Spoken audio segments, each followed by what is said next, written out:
Welcome to the April 19th, 2018 episode of Reactive Consciousness, our in-depth podcast about what happened this week in our lives. I am your host, vysethebold, and this is... Lotus Prince. And PyroJackFrost. Alright, OG3 one more time, just in case you were getting sick of it. But of course. But even if you were, too bad. Too bad. Too bad. You'll have to get your old man Stompy some other time. And your Facathons and your Dracologists and your Minty Mitzes. So, anyway, we have a bunch of different little topics. I think we'll leave the big update on the saga that Lotus will keep us updated on here till the last. But I did want to go over some recent video game announcements here that were pretty relevant to at least Lotus and my interests, and probably Pyro's along for the ride here. But one thing I wanted to mention first is this is a minor update, but still freaking impressive. So I thought basically that the FX chip functionality on the SD to SNES had basically been perfected. Like I didn't want anything else from it, and the guy just keeps issuing updates. Like it's been updated like 6 times. Jeez, it's only been like a week. yeah, and like he's adding like clock speed and stuff like that, so you can like you could play like Star Fox and Star Fox 2 like with a better frame rate. Like just that's actually really good, because those games, as classic as they are and as well loved, I mean, look at them. Yeah, like they chug. So he's basically like giving you everything you could ever want in Super FX functionality. So it's really amazing. I mean, once again, there are only like 4 more games that I want like access to on Super Nintendo through the SD to SNES, and this is just an amazing thing. They've really been making some strides here. Yeah. So I don't really collect like old games like the two of you as much, but I am glad that there's always people like this who put their own time into making games playable like this. And what's fascinating about this, though, is that the SD to SNES is what it sounds like. It's like the EverDrive. It's an SD card in an SNES cartridge. So even if you did collect the old game, with this FX update, it's better than the actual game with the clock speed thing, which is pretty bizarre. Like, you're better off, apparently, having this than a copy of Star Fox. Yeah. I mean, it's kind of like people were saying about the Super NT. It's kind of like better than the original hardware at this point, because because it just naturally upscales to 1080. You could play around with scan lines. You could play around with gamma, I believe. Like, it's pretty nuts. You can back up saves now. That's really nice. Yeah, that's amazing. You could back up like a save from like an old cartridge onto the system. Just that's unreal. Yeah, like real crazy stuff. It's been really like the SNES really didn't have many like mods that were really doing a lot of good for it, and like all of a sudden all this like really good shit has been popping up. So I'm really excited to even see what in the future. The big thing that I would like would be a consoleized Neo Geo Pocket Color, but I know the fans of that are limited. Probably not going to happen at Although, any... actually, speaking of the Super NT and stuff like that, this is a real quick thing, because we have almost no information, but apparently Sega is going to release a mini Mega Drive. I heard about that. Yeah, that's about all we know. It's really small. I'm interested in hearing what they have to say, but apparently it's going to be they're aiming for the quality of the Super Nintendo Mini, which is pretty cool. Yeah, no, that would be great. Just my main concerns are going to be, I assume it'll have HDMI out, but like, will it upscale? And this will is the pushing emulation it. be good? Well, yeah, but this is pushing it a little bit, but will it be Sega CD? Like, can you do anything with Sega CD with it? I'm thinking no. Like, even the Genesis Model 3 said no. I'm very much which is why, even though a mini Mega Drive would be cool, the reason I'm super into the Super NT is that there are no Super Nintendo video game peripherals. You know, like the Sega Genesis had the Sega CD and the 32X, and if you made a Sega Genesis Mini, it would probably have to exist in its own universe. In this case, as cool as it would be for a Mega Drive Mini, I would probably want to wait to see if some superfan makes a Super NT, but for the Genesis and includes the other stuff. I would think that would happen at some point, but I'm not sure because Kevtris seems very much...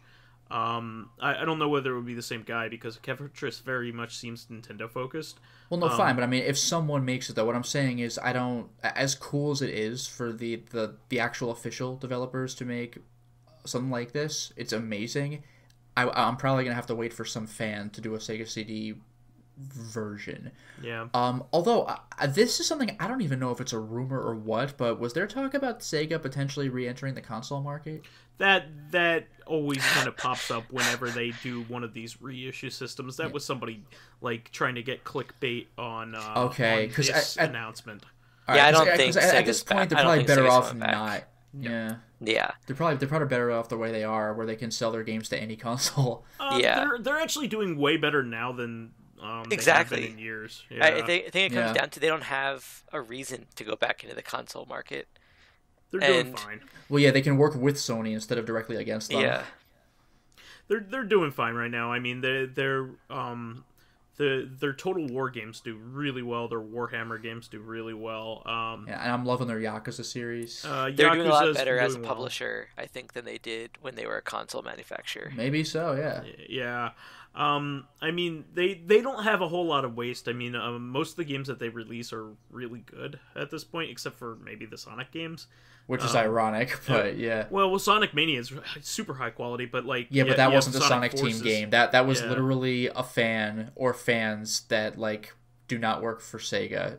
That got official sanctioning. Yeah, exactly. Like, the best Sonic game was made by not Sega. Yeah. It's like, well... yeah, I mean, I that was just somebody getting nerds all hyped up. Yeah. By the way, but speaking of Sonic, real quick, Pyro, are you gonna buy Sonic Forces so you can get in on the Persona 5 wave? No, but did you know? That's the weirdest thing. Are you gonna buy? I think it's Persona 5's dancing game for Vita because there's a Yakuza costume set for that. I had no idea about that, actually. I mean, I might anyway. I actually, I still haven't played any Persona games, but I was thinking, well, eventually. So I actually do have Dancing All Night. Oh, really? Okay. I haven't touched it yet, but, I did pick it up, so, I might get... Yeah, so Persona 5's they have Sega costumes, both of them. Persona 5 is Yakuza, and Morgana is Sonic. I don't know why. But that's that. And then right. Persona Morgana's 3's, the cat, right? Yeah, Persona 3's dancing game is Virtua Fighter characters. Ha, nice. So I wanted to ask you this, Pyro, because maybe you'll know, the new Dancing Star Night and Dancing... Moon Night. Like Sun and Moon or something, yeah. Star and Moon. Star and Moon. Are those sequels to Dancing All Night, or are they, are they, a more inclusive version of the old one? What is it? I haven't really looked much into it, but from my understanding, if it's like the Persona 4 dancing game, they are part of their respective games story, but I don't think that they are cross, they cross each other. Okay, because Dancing All Night had 3 and 4 characters in it, didn't it? No, it's just 4. No, you might be thinking Arena, the fighting game that had 3 and 4. Okay, so I'm guessing the new games are unrelated to the Dancing All Night. For all I know, they're gonna bring it all together. But as far as I know, they're just gonna have this side story that takes place after their respective games. All right, fair enough. I also wanted to mention this. I know Lotus is more into this series than I am into it, but I've always had an interest in playing them. I just never got to them. The new God of War game is apparently super excellent. I don't have much to talk about it. That actually kind of threw me, because I have played every God of War game, but the trailers for this one, where you're just like following your kid around, I was like, I don't know, but apparently it's been getting really, really good reviews. Yeah, I've played the original trilogy, let's say, and I tried platinuming that. I got like the collection. I think when I got a PS3, I got the 1, 2, 3 collection, and I beat all of them. Mm-hmm. I think I played Chains of Olympus, but I didn't play the other. That's the first PSP one. Game, right? Yeah, Chains of Olympus was on the PSP. The other one, oh no, Sparta. Ghost of Sparta. Ghost of Sparta. I didn't play that one. And then there's the prequel game too, right? Yeah, Ascension. Yeah. But yeah, I played the first 3 and I thought they were good games, but like they weren't anything like revolutionary, I guess. And I mean, the PS2 I guess they one, were, the sense of scale kind of was, but gameplay, okay. The games are similar to Devil May Cry. I mean, they're kind of derivative. Yeah, I mean, it was kind of fun the way they interacted, QuickTime, like button mashing to like get the violent kills off. It kind of felt right when you did it, but other than that, like it wasn't revolutionary in terms of gameplay. Just it was really about the spectacle. So I was going to say that it's less. I don't want to say difficult, but you have to pay less attention to the combat than you would in like Devil May Cry, where like an enemy comboing you could kill you. Harder difficulties will take care of that. Yeah, but I couldn't beat the first area on the hardest difficulty. But I do say that like one thing I didn't like about the God of War games was the quick time event type stuff. It was cool, but I really didn't like it, and I heard they kind of took it out. They kind of took it out of the new one, and I heard the new one is actually really good. And it's interesting because from what I've heard, Kratos is a father, quote unquote, because I don't think they ever actually say if that's his kid or not. But yeah, the only thing I know is he had a daughter and she died. So this young boy, like I have no idea where he came from. But from what it sounds like, it's still somewhat violent like the other ones, but it's still like he's a dad. Like this is a more mature version of, and I don't mean mature, but like more blood and curses. I mean just mature in terms of Kratos has grown more up, sober. Yeah, which is kind of cool that they did that. It's an interesting take. Yeah, and I hear this is so the other games were very much open world, or I mean linear games, and this one's open world. I heard that this was a little bit more open world. Interesting. Yeah, it has kind of a Zelda vibe to it. A lot of people have been saying. So I'm really looking forward to that. It may be the next game that I play after Horizon Zero Dawn. Yeah, Horizon Zero Dawn. I mean, I have tons of other games to sink my time into, but I love this type of game, and I don't know whether I'm going to go through. There's quite the backlog of God of War games, so I might just. There's 6. Yeah, well, I might just want to play this one. Personally, and I could be wrong, Lotus, correct me, while like Chains of Olympus and Ascension or whatever it's called and Ghost of Sparta are in the God of War series, you really only need to play 1 through 3 to understand the story. That's what I understand. You really only need to play 1 through 3, although 3 does give shout-outs to the PSP games. But Ascension really doesn't matter because 3 is the conclusion of the series, but because Ascension was made later, nothing in Ascension was ever mentioned in 3. Like, it didn't happen because at that point it had not yet happened. Prequels always are like that. Yakuza 0 pulled that. Like, and I felt the same way about Ascension as I did at Yakuza 0 when I was playing it. If I ever met a new character, I'm like, let me guess, you're gonna die because I've never heard of you until I played this game, even though it takes before every and the same thing with Yakuza 0. You're gonna go to jail or you're gonna die. There's no other way. So 2 things. One, I was actually gonna say to that point of prequels. My friends and I watched the new Insidious movie yesterday. Okay. The Last Key, and there's one scene where one of the characters is like putting his hand like in a hole with like a fan that's not moving, and some of them were like cringing, like oh my god, like because it's a ghost movie, so for all you know the fan's gonna turn on his arm.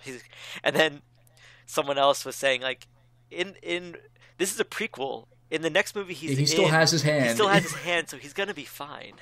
Exactly. It's little things like that kind of take me out of the experience. Again, God of War Ascension, the main plot character, I'm like, you're dead. Inglourious Basterds, because when you're watching that movie, you're like, okay, no spoilers, but yeah. The other thing I was gonna say was that I do want to play God of War, just like how on Corrective I said I wanted to play the new Tomb Raider, and I really want to play the new. I was thinking about this Deus Ex games. But considering my backlog is so huge, it's probably going to be whenever I see them on a huge sale. That's when I'll pick them up and play them. Human Revolution is one of the best games I've ever played. It's so good. I still want to play Mankind Divided, although I heard it was a step down, but still solid. Yeah, I still need to play that game, but Human Revolution had some of the best. Was ace. Human Revolution has some of the best gameplay, but it did take away a little bit of the original game's spirit of pure choice. The original game, obviously, the controls are of the time, but I think it is most in the spirit of Deus Ex. What bugged me about I'm sorry, what was it, Pyro? No, you finished because you were... All right, real quick. What bugged me a bit about Human Revolution is that, two main things. The first is if you... How does this work? I think it was if you kill a guy... It's worth like 10 points, skill points. It was... If you trank him, it's worth 20. If you melee kill him, it's worth 30. If you melee stealth kill non-lethal, it's worth 40. So I'm like, well, clearly I should do 40. Yeah. So like, I mean, you could do whatever you want, but there was a clear best way. Yeah. With the original Deus Ex, the only way you got skill points was for exploration and for completing missions. However you killed enemies or didn't even interact with them or what was irrelevant. So with Deus Ex Human Revolution, there is a best way to play to max your points. And the other thing that bugged me, which is going to sound weird, is how entertaining the hacking was. Now, what bothers me about this is kind of two things about the hacking. If you hack, then when you're done, you get a small amount of experience and money and maybe even some items that will help you for later hacking. But what happens to the concept of being resourceful enough to find the username and password and bypass the whole thing? Like, throughout the entire game, I had passwords. Yeah, but you'd rather I didn't use them because hacking was more rewarding. I'm like, this makes no sense. In the original Deus Ex, hacking was you click a button and you wait for a bar to drop. The better your hack skill, the quicker you can do stuff before the bar hits 0 and the alarm goes off. It was really boring waiting for the bar. And that was the point. Like hacking is boring. If you can find, well, not so much that it's boring, but like finding a username and a password is clearly the correct way to go. Like, you can hack, but there are better ways. But with Human Revolution, the only thing hacking did not do was manipulate turrets and cameras if you weren't high level enough. But otherwise, you directly benefit from hacking. So I was like, But otherwise, the basic gameplay, though, was the best I played in the series. I love the story. Yeah, what I was going to say, though, was great, too. Before is, like, that's... I feel like this is where I am now with games. Like, I'll buy a game of a series that I'm really into, but if there's another game that I really want to play, like the new God of War or the new Deus Ex, etc., then I'll buy it when it's really, really deeply on sale. And then that's what I do. Why am I going to spend $60 on a game I'm not going to play right now? If I'm going to play it in 3 months, I may as well buy it in 3 months when it's cheaper. Yep. Yeah. And moving on, I will update our audience as to, when I buy that and, when I play it. I may just wait a while until it's discounted as well, God of War meaning, because I have so many other games to play. I have the Uncharted spin-off. I still need to play that. Oh yeah, that one too. I bought that and I still need to play it. I forgot all about it. I love those games, and I love Chloe. She's cute. She was a lot of fun. But moving on, this came out of the fucking blue, and I kind of suspected this would happen, but like nobody ever said anything. Shenmue 1 and 2. This is what I'm most excited about. Remasters.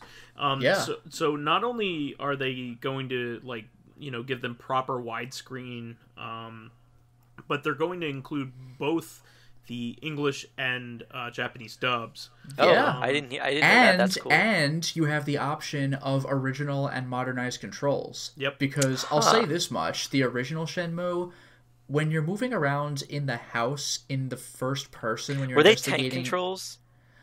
I don't remember, but what I do remember is when you're looking around the house in your room and, like, I want to open the drawer, or I want to investigate the top shelf. Yeah. Those controls have not aged well. Like, they're playable if you know what to do, but boy, oh boy, like, if you go in with no instruction manual, quick, open the drawer and get the item. Like, you're actually going to have trouble figuring out how to play the game. They weren't good in close quarters, but outside they were pretty decent. Yeah, outside they were alright, yeah. And even at the end of the game when you're fighting the motorcycle gang, that felt pretty good. But earlier fights felt a little clunky.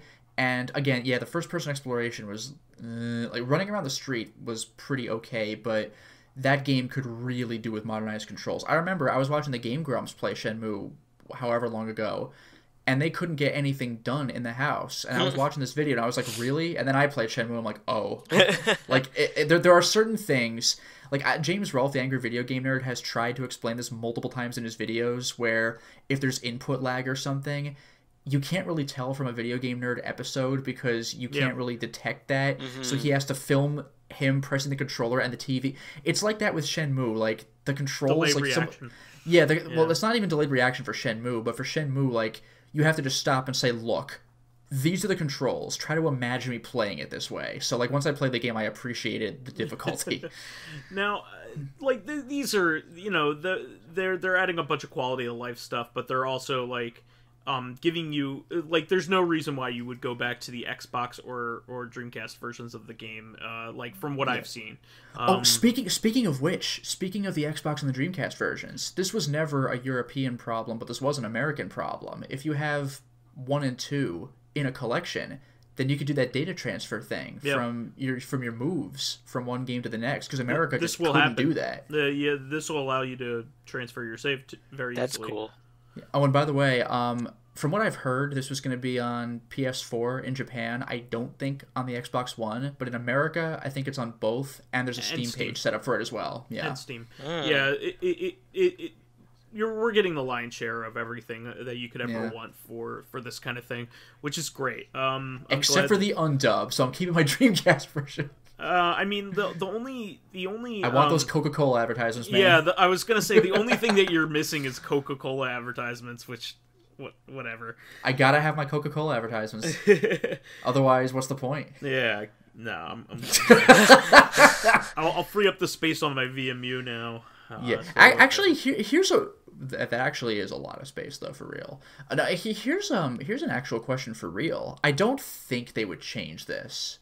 But the reason I asked is that in JoJo Part 4, you can clearly tell that Josuke has like a Super Famicom, but in the anime that came out in like 2015 or 16 or whatever, they updated the system he had. Oh, really?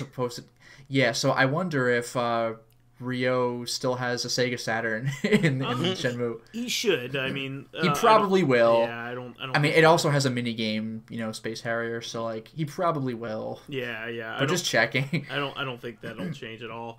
The only thing that might change might be like what like little toys are in the Pachi slot.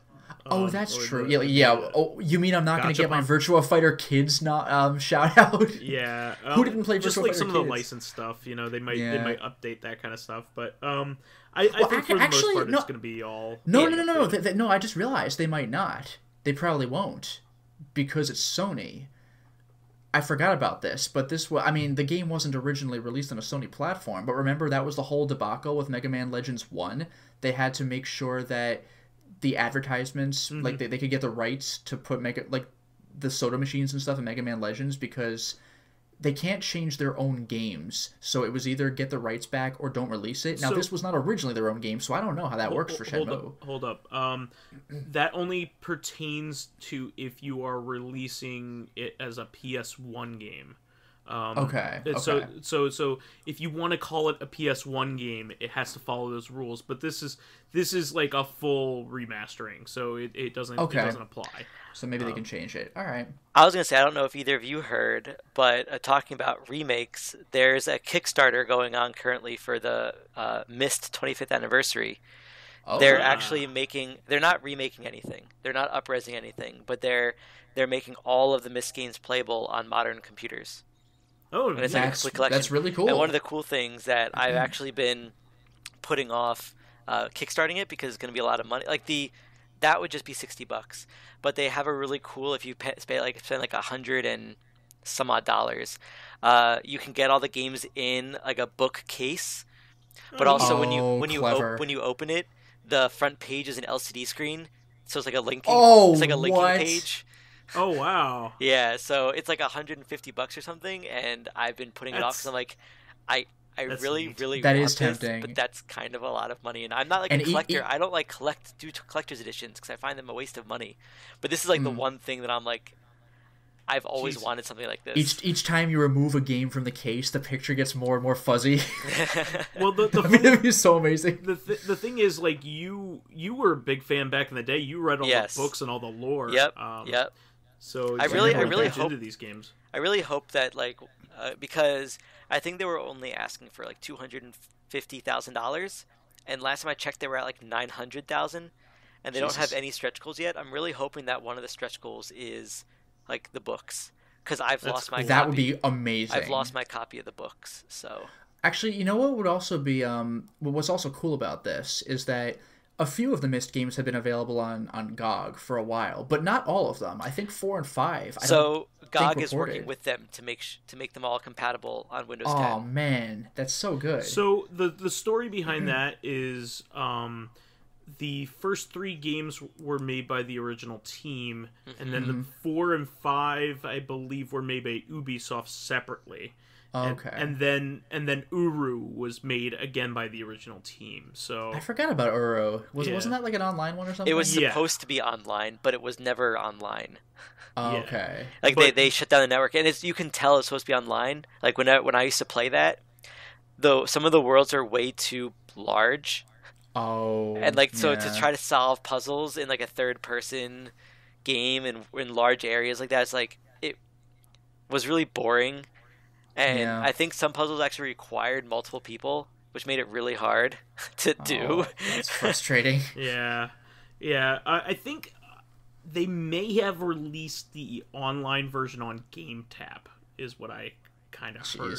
But like it had died really quickly. I think there's a fan restoration project going on where you can actually play it online now. But nice. Yeah, it's it's kind of a nerfed game, like he said. It's meant to be played online, but you could never really get it to work. That just makes me think of like, I hate seeing stuff like that where it wasn't realized. Like it just makes me think of, I think I mentioned this once before, the game Remember Me. Yeah. I have it on PS3, and the game never got DLC or anything, but right there on the main menu, there's a link to the PlayStation Store, which takes you nowhere. It's like there's nothing for it. So it's like, thanks. Well, the game was a flop. That was the problem. Yeah. Well, I mean, but I mean, like, don't do that, though. It's like when you sequel bait at the end of the movie you're making because you are pretty sure you're going to make another one, and then you don't. It's like, how about you wait till you're ready before pulling shit like that? I'm still waiting for Super Mario Brothers 2 to come out. Yeah. But anyway, I did want to mention a couple other little things. Mega Man X Legacy Collections 1 and 2 have been announced as well. Get 2 for Mega Man X7, the best game in the series. Yeah. Birds of the ground. It's pretty impressive, though, that they are willing to do emulation for PS2 games. That really is. That was like 7 and 8, right? 7 and 8. Yeah, 8's a good 5 game. And 6 were 4, 5, and 6 were PS1, I believe. So it's really cool. I hope they keep going with these. I mean, they've been doing a great job with their legacy collections, and they've also added features and boss rush modes and stuff. So like they're not just collections, but there's actual extra content. That's really cool. I hope they do an obscurities one, which I doubt they'll do. With like Rockman. Battle and Chase, that kind of thing. Fighting arcade games. They had on the GameCube and PS2 back in the day, I think, those Mega Man collections. But they also had the weird arcade fighting game and stuff like that. I was like, that was cool. Yeah. I like stuff like that. But I'm really hoping, if at all, they do I was also kind of hoping they would include the PSP remake of Mega Man X1, which where you could play as Vile. Yeah, that game I actually like that better than the original Mega Man X at this point. But I was You could play as Vava. Yeah. I was really hoping that they do like a Mega Man Zero collection with the ZX games. And people like those. Yeah, and they're pretty good. And the Battle Network games. I would just really. I love the Battle Network games. Yeah, I think they're my favorite Mega Man games. Yeah, they're a lot of fun. Yeah. Huh. I never played them. Yeah, they're a lot of fun, but they're all very samey. So like if you're gonna pick the cream of the crop to play, don't play them all. I think I played all of them, and I remember a few of them were like my break time games to play when I was lifeguarding. Yeah, nice. And I think they're definitely at least games. I played 1, 2, and 3. I don't think I played 4 and 5. But in like 3, I think it was, or 2 and 3, I got like everything in the game because I liked them so much. They were pretty cool.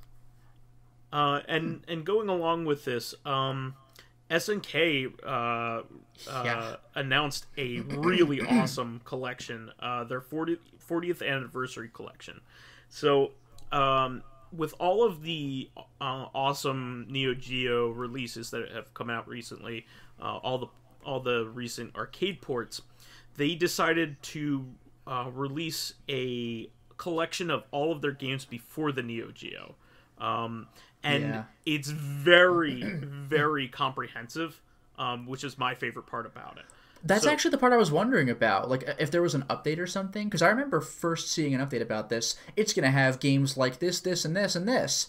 And I was like, well, what else is it going to have? Because I want to know what it means when I pre-order it. Like, they listed like 6 games. I'll read off all of the current games. Okay. So Alpha Mission. What'd you say? Alpha Mission, which is their vertical scrolling shmup. So what is cool about this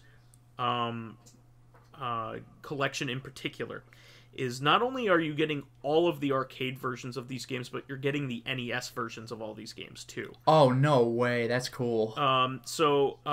There's Athena, which is has a very terrible home version, but it's coming with it. That's the funny thing. I saw that actually played a Games Done Quick, and I think it was garbage. In the awful Games Done Quick block, and I was like, oh, really? Yeah. Yeah, and they're including the arcade version, which is actually good. And that's the origin of the character who's in King of Fighters now. I first saw her in Capcom versus SNK 2. Mm-hmm. This is a surprise. They're including Chrysalis. Of course, there's no arcade version of this, but it's a fantastic NES Zelda-like game. Mm-hmm. The NES and arcade versions of all 3 Ikari Warriors games and Gorilla. Oh, I didn't know there was a third one. Yeah, 1, 2, and 3. POW, arcade and home version. Prehistoric Isle, which is one of their shmups. Psycho Soldier, which is the sequel to Athena. Athena is a Psycho Soldier. Yeah. It's one of the very first games to use like real music. It had like an audio tape that played during certain segments of the game. That's interesting. Yeah. Street Smart, which is a beat 'em up game, that did have a home version, but it was for the PC Engine, so that's not included. Okay. TNK 3, which is kind of like Commando, home and NES version, and Vanguard, which I think is their very first game, if I'm not mistaken. Unbelievable. That's a lot. And that's really cool. At this, and it comes, NAS is releasing a really cool commemorative book with descriptions of all the games, and it's definitely going to be something that's worth it for you if you like this kind of thing. But it does say, and more games to be announced. Oh, wow. That's rocking. At this point, this collection actually has every game that I could ever want from this, because I really just want like really good versions of the arcade Ikari Warriors games, because the home versions are not very good, and the arcade versions are kind of hard to emulate, but you can do it with a dual stick setup. if it's done well. So, yeah, I was actually gonna say, because with the arcade, it had a unique, or I don't know if unique, but very uncommon mechanic where you actually rotated the top of the stick to turn around. Correct. So that was done in Heavy Barrel as well, which is it was like a step game. off of playing with dials, like in Breakout games or something like that. It was almost like that, except it was a stick. Yeah. So Ikari Warriors 1, 2, and 3 and Guerrilla War all play like that. And so the home versions are kind of nerfed because and also they weren't programmed very well. The early SNK games on the NES weren't very good. So some of them were great though. I mean, the POW has a great NES version. TNK3 has a great NES version as well. And Crystalis is a fantastic game on its own. So this is a great collection already. I don't even know what they're gonna add to it. I don't like every single King of Fighters. No. I mean, like it has all of the big pre-NES games. So I can't even imagine. But I'm really actually excited. Wait. What about the stuff that's already hit the Switch, like Shock Troopers and stuff like that? Well, that's all in the Neo Geo. These that are was all Neo Geo? non-Neo Geo Okay. games. These are all pre-Neo Geo games. So Okay. Yeah, I'm excited to see what else they're going to put on it, but I'm sure it's just going to be mostly obscurities, and which is fine for me. I want stuff that's way out there. But speaking of obscurities, by the way, this is going back to Neo Geo territory. But have they released the Last Blade games? Yes. No kidding. There's a really, in fact, their PS2 has 2 versions of Last Blade 2 on it. One that was ported by Hamster, and the other was ported by I think it's Code Monkeys. And the Code Monkeys version has like some significant upgrades to the game. If you're gonna get one, go with that. It's like a premium release. Those games, all of their big games have been released. Fatal Fury Special is about to be released too for the Switch. Nice. Which is my second favorite Fatal Fury game. I mean, Garo is absolutely my favorite, but Fatal Fury Real Bout Fatal Fury Special is my favorite game in, otherwise in the series, and that's about to come out soon. So a lot of really good stuff, and this is coming out for the Switch, by the way. The Switch though. The reason I asked is that, again, going back to Capcom versus SNK2, that's the game that introduced me to a lot of characters I didn't otherwise know, like Geese. I had no clue who like almost any of the SNK fighters were, and Hibiki. I was like, what? She's from Last Blade. Like, I have no clue what that is. So it's really cool that we actually got home releases. Yeah, and that's pretty much it for like retro release stuff, retro release news. But there's a lot of really great, exciting stuff here. I'm looking forward to. It seems like this is a trend that is in vogue right now, and I can't wait to see what else they're gonna come up with. Because some of my only wishes to have been re-released have been released. So. It's really cool stuff. Yeah, it's rocking. So I will have you take over for our Channel Awesome Shit Show update. What's going on here? Third week in a row. Good lord. All right, so I might need to catch Pyro up a bit. I know that neither of you guys really follows Channel Awesome. Like I've been a member, but like if you watch my stuff at all, it's probably on YouTube. Channel Awesome was the place to be when people put their videos up on a different media player. Blip. Like, you know how you could embed YouTube videos on other websites? Well, like Blip was another one of those. Like Vimeo. Like it was a different player. But the thing is, Blip's own website, if you go to blip.tv, it's not really worth going there because it's not as comprehensive as YouTube is, because what is? So if you were watched at all, then it was probably because you were embedded on some website. And Channel Awesome, again, was the place to be. But once people started going the way of YouTube after Blip shut down, the existence of the website became less and less relevant, because I'll just follow the people I want to follow on their own channels and watch them as they update. Now, the bad news about this was that by doing that, you're not going to get exposed to new talent that appears on the site. You know, when everyone was on Blip, you had to go to Channel Awesome to watch them, and if there were a new person hired, you'd be like, oh, a new person, maybe I'll check them out. But you can't really get that on YouTube. You can have related videos, but that can go in all sorts of different directions. On YouTube. That I think that'll be remedied sometime in the future. I think you'll be able to form a network. That'd be nice, but it sure as hell isn't the case now. The best you can do is, like, give a shout out to your friends' stuff at the end of your videos or something, or do crossovers with them, and hope that your followers watch that video instead of posting stuff to, like, the YouTube front page. You know, you can't really do that because you don't own it.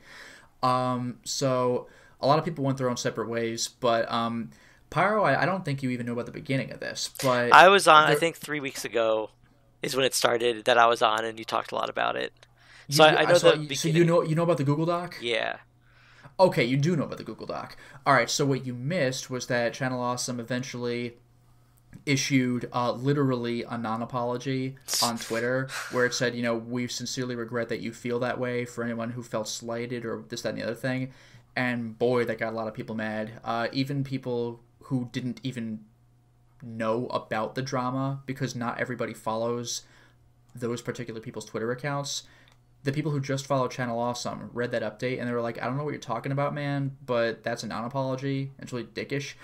Now, here's the thing, though, because, like, whatever happens on the rest of the internet happens on the rest of the internet. But, like, because I'm a former member of Channel Awesome, I've been, you know, talking with, like, not really out loud, but just in chats on Skype and Twitter with other Channel Awesome people who are talking about the situation, and it's a stressful time. This is not fun for anybody. Like, this was not meant to be an attack on the site.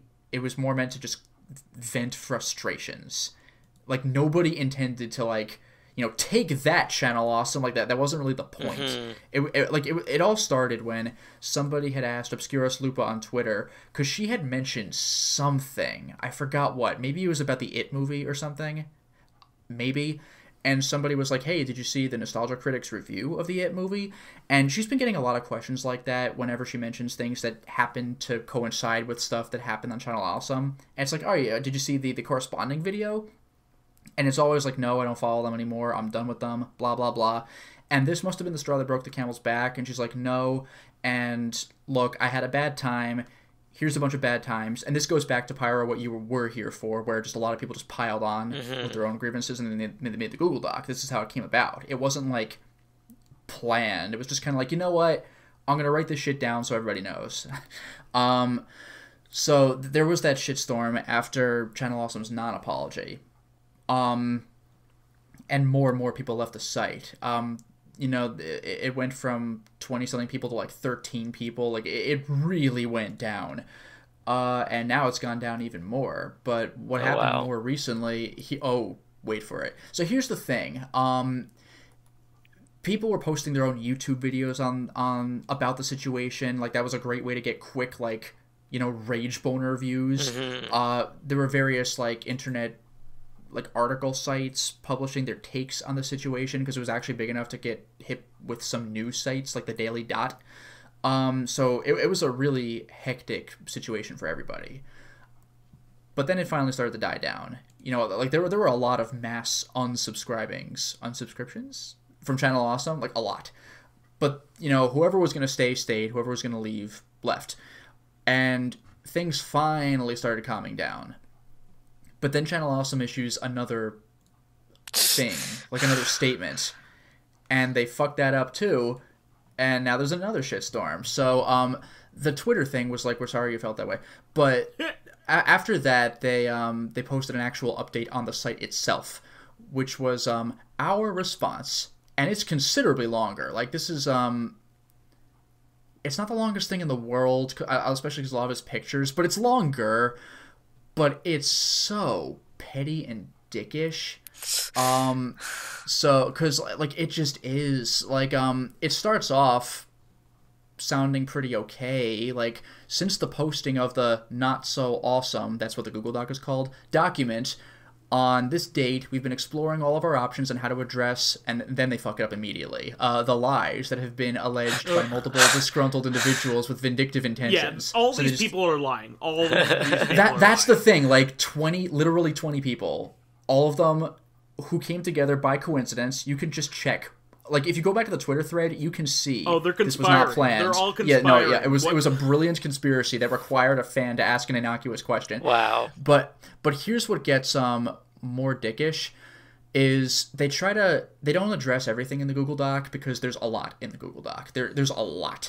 But they say, obviously, we cannot address all 73 plus pages of accusations against us in this forum. Yes, you can. TLDR, but you could. Nothing's like this. This isn't a live debate where we have a half hour. Like, you can bullet point every last point if you really, really want to. I guess you don't want to. That's fine. But we will address the most egregious now.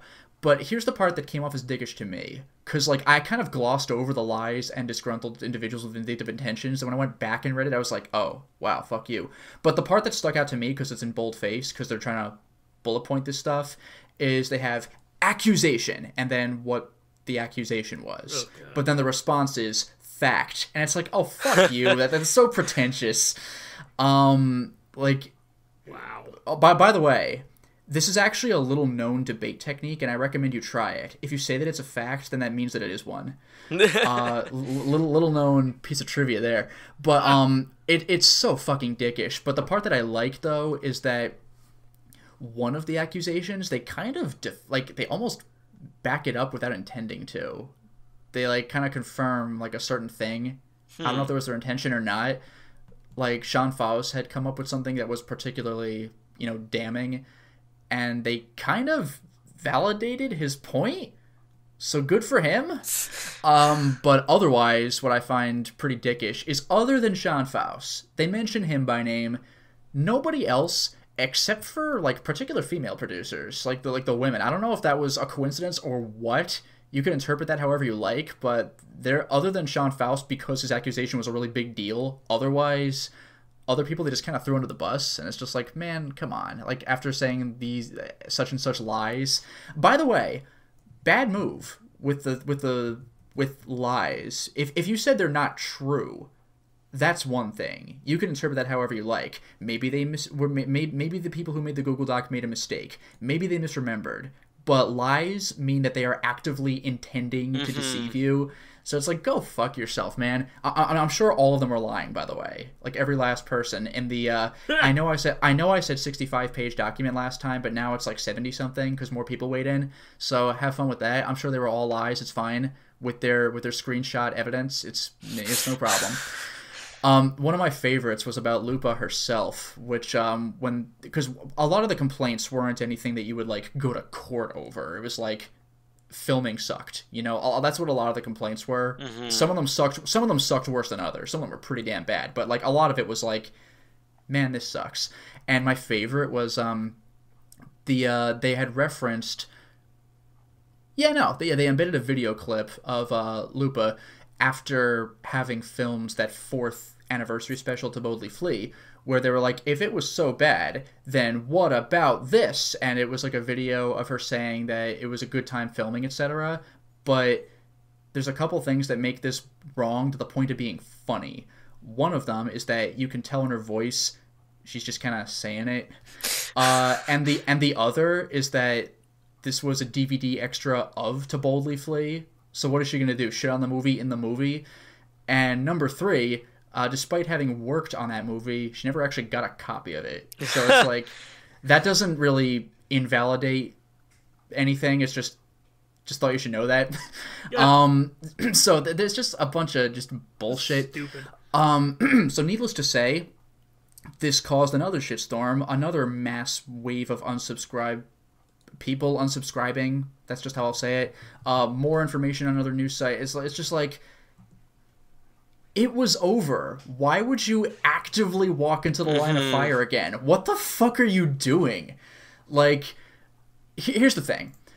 This is coming from a weird perspective. I'm not one of the OG members of Channel Awesome or even the second wave of talents. This does not personally affect me. This is not affecting my life. I am not stressed by this stuff, but a lot of people really, really are.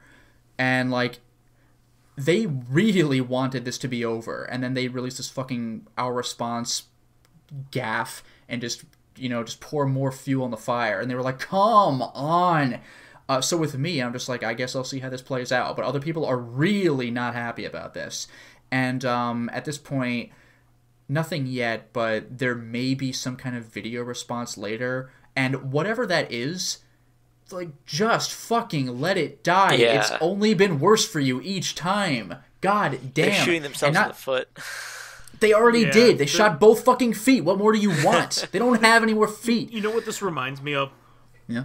This reminds me of Pillars of Eternia when Eternity when Dennis Dyack was trying to do damage control. It's like, no, like, oh man, yeah. Actually, yeah. the more that you keep this in the limelight, the worse it's going to be for you. Yep. Yeah. Was that the Eternal Darkness spiritual successor? Correct. Yeah, that really, man. They opened a whole second crowdfunding page. Oh well, Dennis Dyack like killed it by addressing like the fans' concerns directly. And like accusations and things like that. But they also, they had 2 simultaneous crowdfunding pages. What? Yeah, like, no. Come on, man. Like you should not trust that guy. That was apparently he was bad news even when Eternal Darkness was made. Like that game was made like despite him rather than because of. Apparently, like Nintendo holding Silicon Knights on a really short leash is what allowed Twin Snakes and Eternal Darkness to happen. Like, too human is what you get when Dennis Dyack can do what he wants. But anyway, going back to this Channel Awesome stuff. Yeah, it's like that. Just like, I know that being silent makes you look like a dick. How can you be silent under all this? But oh man, that would have been the better solution. Because you are, like, exclusively saying the wrong things. And here's another thing. Even if they were right, the way they're going about it just makes them look so dickish and petty. It's just, like, not even, like... Even if you're right, I don't know how many fans you're going to get by this one. And a video response, I don't even know what that means. Like, I don't know what they would do in the video that they haven't said already, unless they wanted to cover other accusations. I don't know if they wanted to say, but guys, working at Channel Awesome was fun. We like it. Even if they did that, that stuff's already been posted on Twitter. Like, will putting it in a video help you? I don't know. If they just do more accusation fact stuff, that's only going to further shoot them in the foot. And I said they posted screenshots of stuff, but, like, believe me, other people have their own screenshots. Wowee. Oh, and, by the way, I didn't get to the biggest deal here. Remember before we got to this point, you guys, like Vice and Pyro, I was saying... you know, they've had some really, like, just unfortunate, like, how could you even do that stuff? And I said it gets worse. Oh, it does. So here's a really big thing. Pyro, I don't think you engaged. Vice, you said at least you would start. Did you read the whole Google Doc? No, but I got the idea. Well, I don't know if you did. Like, I mean, it's one thing to get the idea, but there was some shit in there. Like, a lot of it was just, like... Man, this sucked for whatever reason, some worse than others, but did you get to the sexual harassment stuff? No, that kind of stuff I absolutely believe. I mean, like, I had heard that there was all kinds of... that you had been mentioning some of that stuff, but, like, I don't know specifics, but I absolutely I'm not going to go into specifics. Again, if you really want to, you can read it, but, like... I absolutely believe that in any instance that these guys would have partaken in that. Like, well, no. Now you can believe it because they done fucked up. Here's the thing: there were some actual, like, one person who had like 100K subscribers or something did like a reading, and here's what I think of the Google Doc after a couple days it had been up. And his stream exploded. But the thing was, this guy actually handled it really well. He wasn't doing that rage boner stuff. He was like, read, think about it. Read, think about it. But when it got to the sexual assault stuff, that was like the one part in the entire document where he like really got bummed out. And he's like, I'm just going to the next part. Like, it was actually like uncomfortable to listen to. It's not like they went into excruciating detail or anything, but there was some like... It was a fucking downer. I mean, surprise, surprise. But, like, I mean, it was really, like, ugh. So, here's the thing. the Google Doc had mentioned, we're not going to name names, so we're going to call the abuser anonymous, and we're going to call the victim Jane Doe. So they had like ways of framing it that way, because they'd gotten permission. Like, I was there for this. They got permission from the Jane Doe. Like, you can say my story, just don't give out any names. Now, it turns out there was a second victim who did not want to contribute to the doc, just fuck the entire thing. I'm having none of this. Don't mention the guy's name. Don't mention my name. So the Google Doc didn't even touch that. Here's something special. So in that Channel Awesome Our Response stuff, they were like, oh no, we're going to show you, like, we tried to crack down on this situation. And they provided, I think it was Skype logs or something. They had a screenshot of something. But, man, like, some people were arguing if this was malicious or if this was incompetent. I say it's incompetent because if it were malicious, it would hurt them worse than it would hurt the Google Doc people.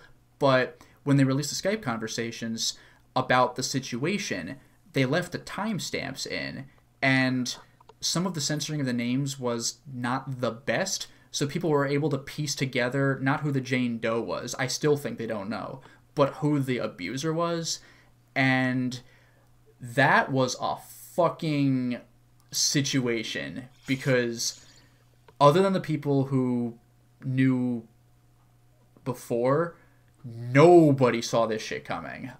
It was really bad. And from there, this was not Channel Awesome's fault, although that was, I mean, they used the word egregious in our response. We're going to talk about the egregious accusations. No, man, that fuck up was egregious. Like, that is, like, you had one fucking job, man. Because this is why I say it couldn't have been malicious, because if they did, then what they would be doing is showing that the Google Doc people wanted to keep names anonymous, and they didn't. So it's like, I really don't think it was malicious. I think it was just idiocy. But after that, a former Channel Awesome person was like, oh, they're talking about that now, and the person's name's been released? Okay, well, I didn't say anything before, but now that everyone knows, I guess I'll just weigh in on my take. And he had a pretty decent take, but the problem was, he made damn sure not to name names, but he himself let details out that the average person would never make anything of, but for those who knew the victim, they could figure it out. Not the Jane Doe. Again, I think that person is still anonymous, thank God. But the person who wanted nothing to do with anything, people have started to figure out. So then that happened, and it's like, this, like, here's the thing. I mean, I think I've had exactly 2 people in the entire time ask me what my thoughts were. Like, I did not contribute to the Google Doc at all because I did not have drama. Other people did. So people aren't exactly flying to me, and I'm not one of the most popular members of Channel Awesome anyway. So a lot of people didn't even know probably that it was on the site. So whatever. But if for some reason anybody asks me anything, my response is read the Google Doc. And if there isn't enough information for you there, then I'm sorry. Too bad. You know, like, people had weeks to put the Google Doc together. Mm-hmm. Whatever they wanted to say, they said.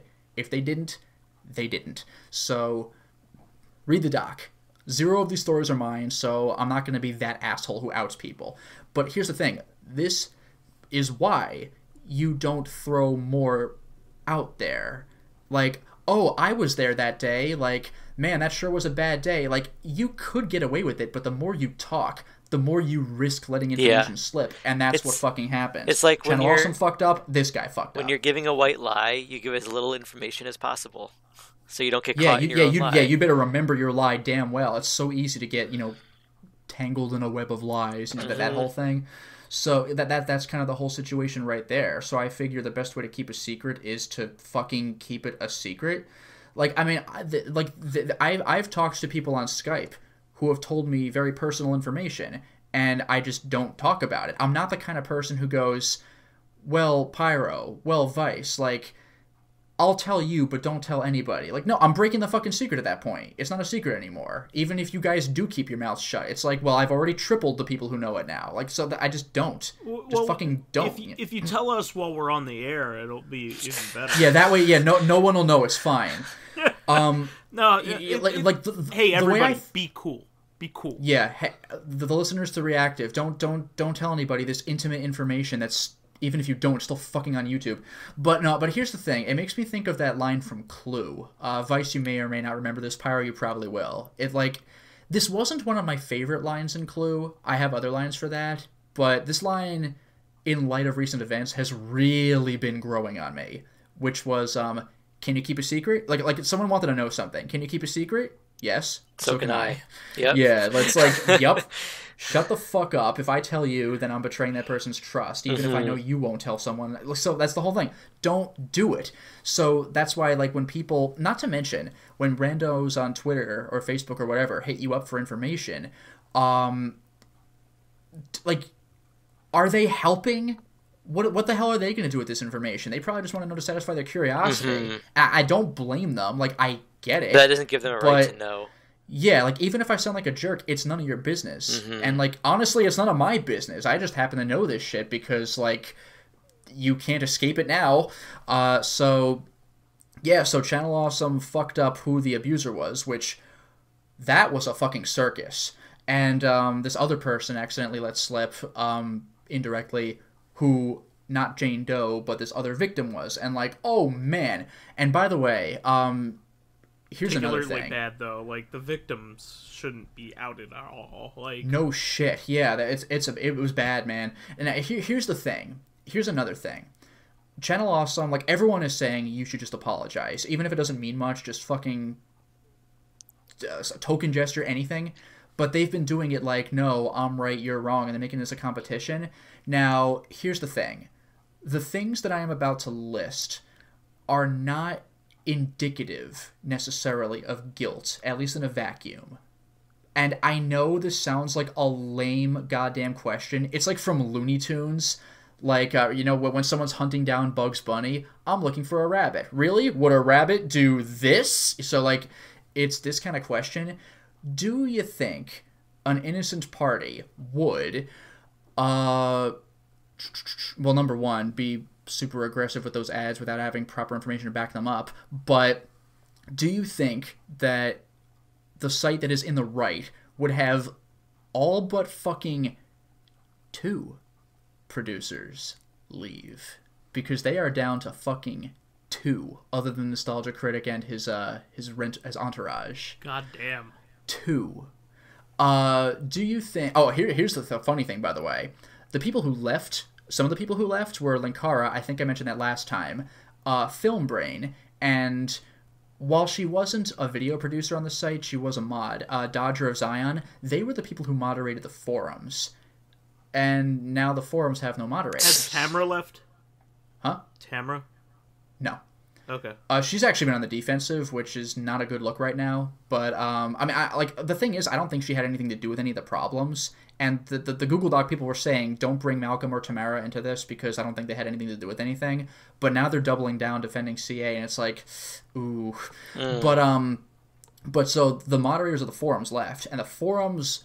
Whoa! Like, I didn't see them. Oh, it was ugly last time I looked. I just took a peek, and I was just like, "Oh, shit." It's like opening a door and going, "Ooh!" And then just for real, it was. Because there was all sorts of stuff ranting about the situation, but then people started posting whatever they want because they could get away with it. So there was like... posting. Yeah. No, not even shit posting. I mean, like, gore and porn, because nothing's gonna stop. Because nothing's stopping them. Like just vitriol everywhere. Like no. But gore and porn aren't vitriol. Those are like flagrant violations of anything. Yeah. So at this point, the Channel Awesome's forums have shut down. For some reason, their online store has shut down. The blog section has shut down. Here's the part that threw me the most. I don't see a place to log in anymore. Like, I can still post comments because I am logged in, but if I ever log out, I don't know if I'll be able to log back in. Like, I think they're really trying to cut this off, which is, again, not a good look. Would an innocent person do this? It is bad. Oh, by the way, some people... I didn't expect this, and I don't know who did it. I don't think a Channel Awesome member did this. I think probably some fan did this, but I don't know.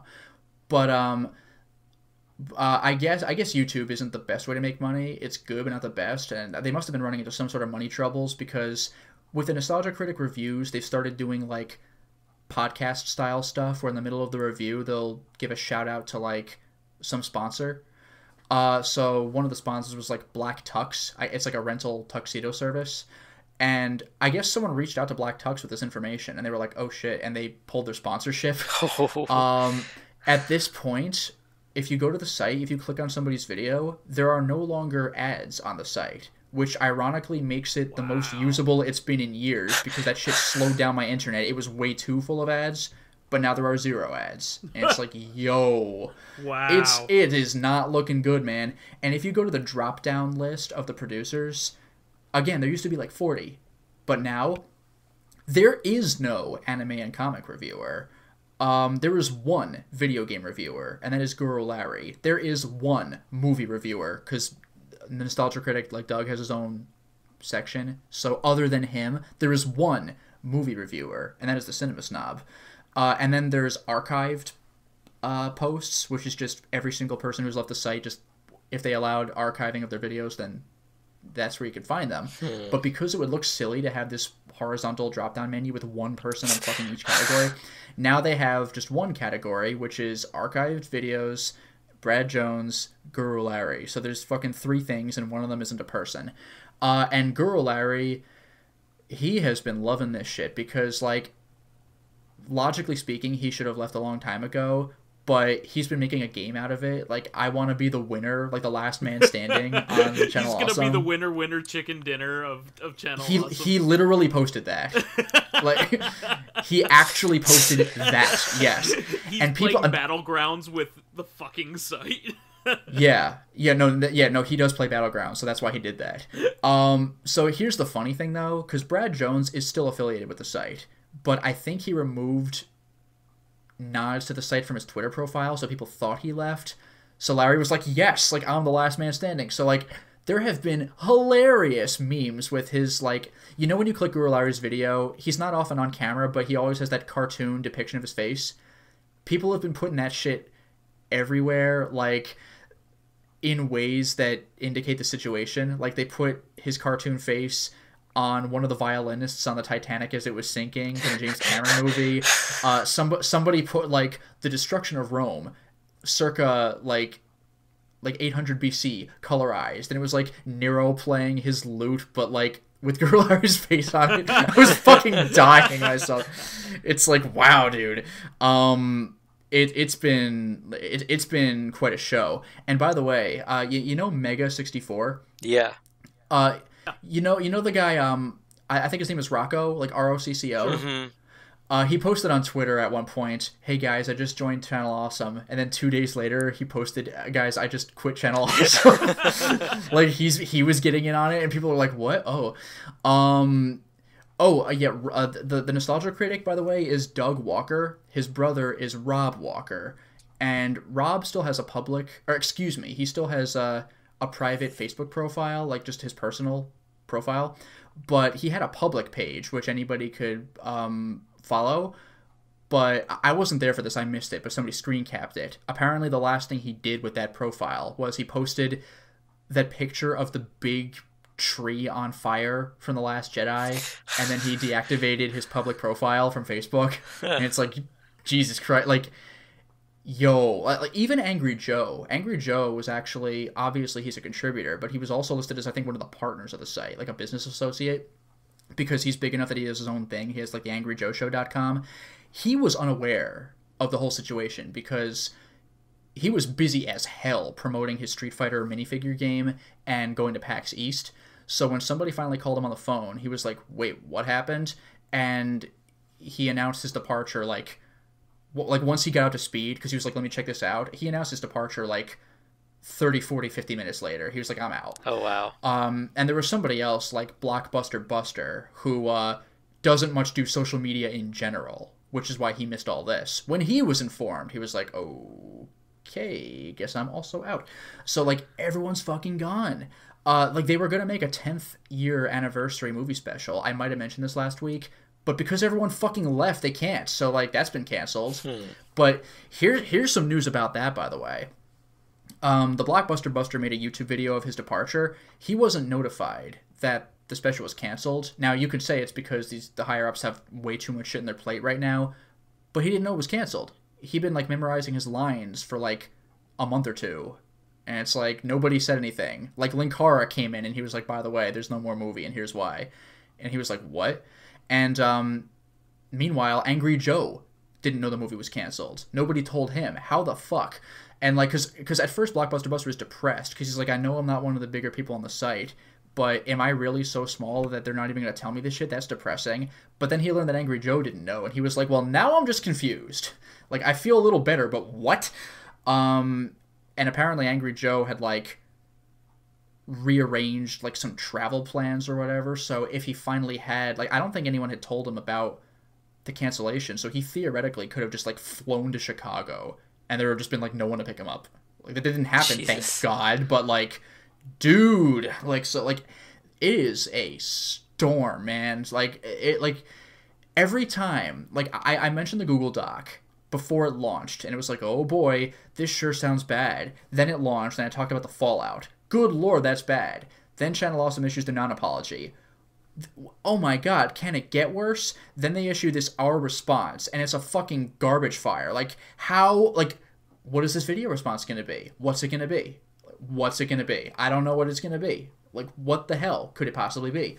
Like, but, like, I don't know what they're gonna do to make things better, and I really don't know if they can. But their site is, I mean, I can't say it's non-functional, but, like, it cannot possibly be making the money at this point. I don't even know if it was before, but now there are 3 people who post there, and no ads. So, like, there wasn't much of a reason to go to the site before, because everyone has YouTube channels, yeah, there's but, basically like, no reason. oh, man, like, I mean, even before, the only real reason was going for Nostalgia Critic stuff, because his stuff shows up on YouTube later, because he posts on Vimeo first. So, like, you still have that, I guess, but, dude, not worth it. Like, there's no forums, you can't comment if you're logged out at this point, I don't think, because, again, if the login button does exist, I don't know where it is. So, I must stay logged in if I ever want to say something. I don't even know what the hell I would, but, like, I'd rather have an option than not have it. So, yeah, like, each week, somehow I have more to talk about with this Channel Awesome situation. You'd think, like, that was a thing. Well, see you on the next Reactive, everybody. But, like, it just keeps fucking happening. How? I don't know, but it's just looking worse and worse and worse. I don't know where they're going to go from this. They got hundreds of comments on their our response post. Where is it? At the time I'm talking right now, this is like Sunday the 15th, Monday the 16th, there were 464 comments, and even the Nostalgia Critics videos at this point get like 10 to 20 comments. They used to get way more, but now YouTube exists. 464? Like, people made accounts to respond to how awful this shit was. And actually one person I saw, because I only really read the comments early, but one person said, I'm deactivating my 10-year-old account because of this shit. This is awful. So, like, this is kind of what led more people to abandon the site, because it's just been that bad. It's a freaking travesty, man. And there's one thing I forgot to mention, because they outed a fucking sexual abuser, which no one had intended to do, because they're freaking idiots. But also, in one of their screenshots, like, let's just say that if you want to talk to Doug Walker on Skype, well, I don't know if you can now. He'll probably block your ass, but maybe he made a new name for himself, but they released his Skype name, so that was smooth. I like, just, it's just incompetence just from here to there. I don't know, man. It's pretty embarrassing. Wow. But, yeah, like, I don't know where you go from here. Like, I really don't. So, if anyone wants to fill me in, Channel Awesome, your move, although I swear to God the only winning move is not to play. So, I don't know, man. But that's been that situation. War games, right? Yeah, even though I've never seen the movie, everybody knows that. So, but, like, no, for real, though, whatever you're about to say, just shut up. Just fucking don't. I swear to God, just stop. You had 2 opportunities. Both of them you fucked up just about as much as you could. Fucking stop. This is not going to end well for you. You must know this. I don't know where you think you're going, but it won't be anywhere good unless you pull magic wand straight out of your ass. Like, I don't know where you're gonna do this.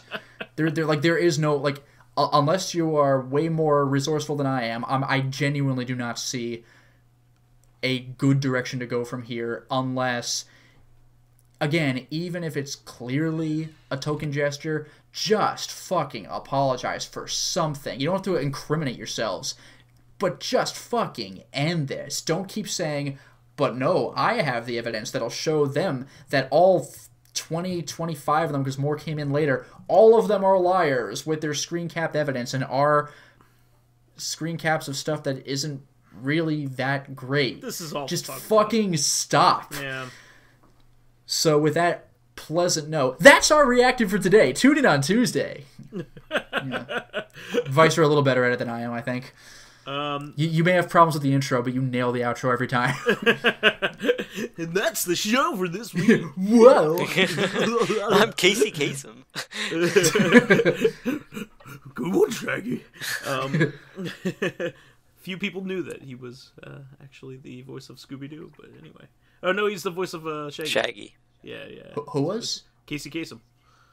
I don't know who that is, other than the voice He's a famous radio announcer. Wow. Yeah, okay. That's fantastic. Yep.